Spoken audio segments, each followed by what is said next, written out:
రోడ్ల వెడల్పు నేపథ్యంలో నష్టపోతున్న పారిశ్రామిక ప్రాంత చిరు వ్యాపారులకు ప్రభుత్వ పరంగా న్యాయం జరిగేలా చూడాలని రామగుండం మాజీ ఎమ్మెల్యే కోర్కంటి చందర్ పాలకులను అధికారులను డిమాండ్ చేశారు. శనివారం ఉదయం గోదావరికని ప్రెస్ క్లబ్లో ఏర్పాటు చేసిన మీడియా సమావేశంలో చందర్ మాట్లాడుతూ జేసీబీల ద్వారా వ్యాపార కేంద్రమైన లక్ష్మీనగర్లో దౌర్జన్యంగా కొనసాగుతున్న కూల్చివేతలు స్థానిక ప్రజలను నిత్య భయాందోళనకు గురి చేస్తున్నాయని సూచించారు. పెండ్లిలు పండుగలు ఉన్నాయని అప్పులు చేసి సామాగ్రిని కొనుగోలు చేసుకున్న చిరు వ్యాపారులు కూల్చివేతల కారణంగా వ్యాపారాలు జరగక తీవ్ర నష్టాలను చవిచూడాల్సి వస్తుందని ఆవేదన వ్యక్తం చేశారు. కాంగ్రెస్ను గెలిపించిన పాపానికి వ్యాపారస్తులపై కక్ష కట్టడం సరైంది కాదనే అభిప్రాయాలు సర్వత్రా వ్యక్తమవుతున్నాయని పేర్కొన్నారు. గోదావరికంలో ఏర్పాటు చేసేందుకు తాము తీసుకొచ్చిన సబ్ రిజిస్టర్ ఆఫీసును రామగుండంలో ఏర్పాటు చేయడం ఈ ప్రాంతం పట్ల పాలకులకు ఉన్నటువంటి వివక్షకు నిదర్శనమని ఆరోపించారు. అభివృద్ధికి ఎవరూ వ్యతిరేకం కాదు, కానీ అభివృద్ధి పేరుట చిరు వ్యాపారుల జీవితాలను కొల్లగొట్టడం సరైంది కాదని ఆక్షేపించారు. కేవలం వ్యాపారం మీదే ఆధారపడి జీవిస్తున్న చిరు వ్యాపారులను ప్రభుత్వం ఆదుకోవాల్సినటువంటి అవసరం ఉందని అన్నారు. బాధితులకు నష్టపరిహారం అందించేలా పాలకులు సంబంధిత అధికారులు సత్వర చర్యలు చేపట్టాలని డిమాండ్ చేశారు. లేదంటే రాబోయే రోజుల్లో అధికార పార్టీకి ప్రజలే తగిన గుణపాఠం చెబుతారని హెచ్చరించారు. రామగుండం నియోజకవర్గంలో ప్రత్యేకంగా లక్ష్మీనగర్ గోదావరికని వ్యాపార కేంద్రమైనటువంటి వ్యాపారస్తులందరూ కూడా ఈరోజు భయాందోళనలతో ప్రతిరోజు బాధపడేటువంటి పరిస్థితి ఇలా ప్రత్యక్షంగా ప్రతి ఒక్కరిని కదిలించినా కూడా అందరూ ఆవేదనతో అసలు మేము ఏం పాపం చేసినాం, ఈ కాంగ్రెస్ పార్టీని గెలిపించడమే మేము చేసిన పాపమా అని ఆందోళన చెందుతున్నటువంటి యొక్క నేపథ్యంలో అభివృద్ధికి ఎవరు ఆటంకం కాదు, కానీ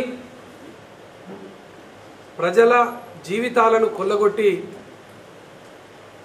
అభివృద్ధి మంత్రాన్ని జపించడం అనేది ఎవరు కూడా ఆక్షేపించరు. ఈరోజు గోదావరికల్లో వ్యాపారస్తులు పండుగ వస్తున్నది, పెళ్లిళ్ళు ఉన్నాయి, వ్యాపారం బాగా నడుస్తుందని చిట్టీలు లేపి డైలీ ఫైనాన్స్లు తీసుకొని పెళ్లిల కోసం సామాన్ తెచ్చుకుంటే ఇలా ఆ లక్ష్మీనగర్కు ఎవరు పోకుండా అస్తవ్యస్తంగా తయారైంది ఈ సంవత్సర కాలం నుండి. మరి కోట్లాది రూపాయల నిధులు తెస్తున్నాం, అభివృద్ధి చేస్తామని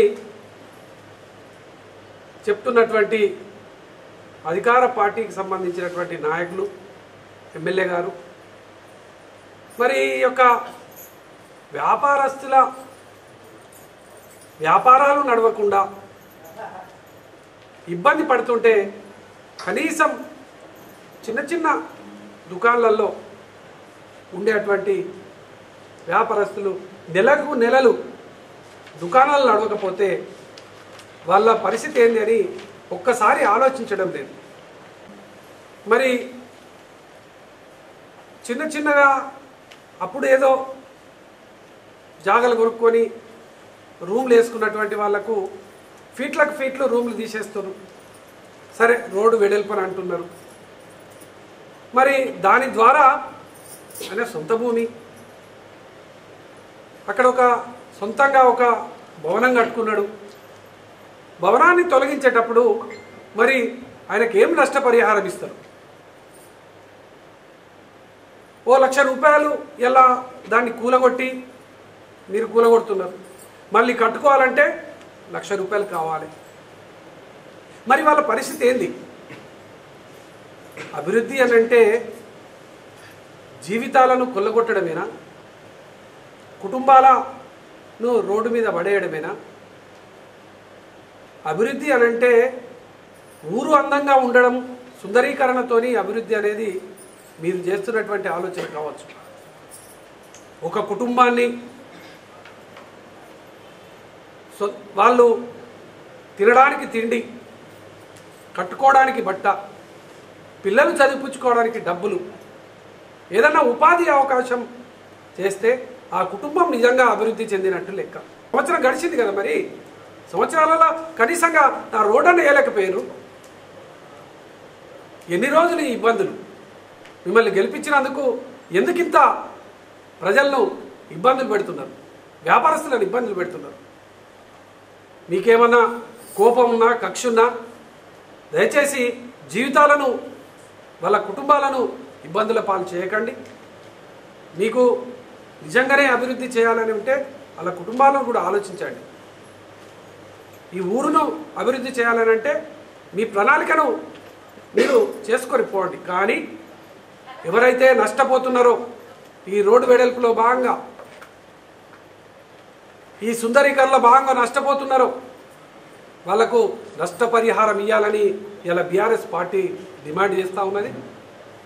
ఎన్టీపీసీ చిరు వ్యాపారస్తులకు వెంటనే వాళ్ళకు ప్రత్యామ్నాయం చూపెట్టండి. మీరు అప్పుడు వాళ్ళు తీసేసినప్పుడు ఎన్టీపీసీలో స్థలం ఇప్పిస్తా అన్నారు, ఆ గోడను గూలగొడతా అని వేయరు. ఆ సండే మార్కెట్కు సంబంధించి అది కూడా చేయకపోతుంది. ఇక్కడ గాంధీ మార్కెట్ను కూలగొడుతుంది. దాన్ని అప్పుడప్పుడే శంకుస్థాపన. మరి పని ఏమైంది? ఎందుకు పని మొదలవుతుంది?